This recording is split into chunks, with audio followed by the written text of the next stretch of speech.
Les premières semaines après le 12, et je sentais que j'étais devenu, enfin, je ne pensais plus à l'art, à la musique, à rien. Enfin, j'étais, enfin, devenu une espèce de, et je pourrais dire, quasiment militaire, parce que j'essayais de tout gérer, les trucs de survie et tout ça, aider les gens, et puis c'est après que, enfin, comme j'ai l'impression que tout le monde, ça a été un choc, qu'on se réhumanise après quelques temps, donc j'ai recommencé à travailler, parce que après les premiers temps, bon, je, on ne pense même plus aux choses enfin, du quotidien. Même les gens qui ont un travail ne vont plus travailler, ne pensent pas à leur travail, on pense à la survie.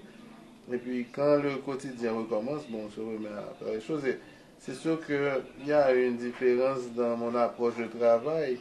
Au début, j'ai pensé, je me suis dit, ah, maintenant je dois peindre différemment parce que ça s'est passé. Mais je ne voyais pas vraiment en quoi ça devait changer. Donc, je me suis dit, bon, je ne peux pas faire un changement artificiel à cause du 12 janvier, donc je vais laisser venir et voir comment ça agit sur moi. Et ce que j'ai remarqué dans mon travail depuis cette époque-là, c'est qu'il y a peut-être des choses toutes simples auxquelles je ne faisais pas attention. C'est comme le tableau qui est devant moi, c'est l'affection qui est entre deux sœurs jumelles. Enfin, donc, enfin, il y avait des jumelles qui étaient là sur le gazon, où j'allais dormir après le 2 janvier, et puis j'ai capté cette complicité qu'elles ont, quelque chose de tout simple, et puis j'ai eu l'idée de mettre ça en peinture.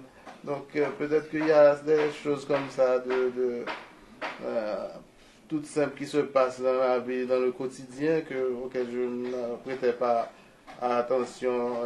Enfin, il y a des choses qui ne me frappaient pas mon esprit maintenant.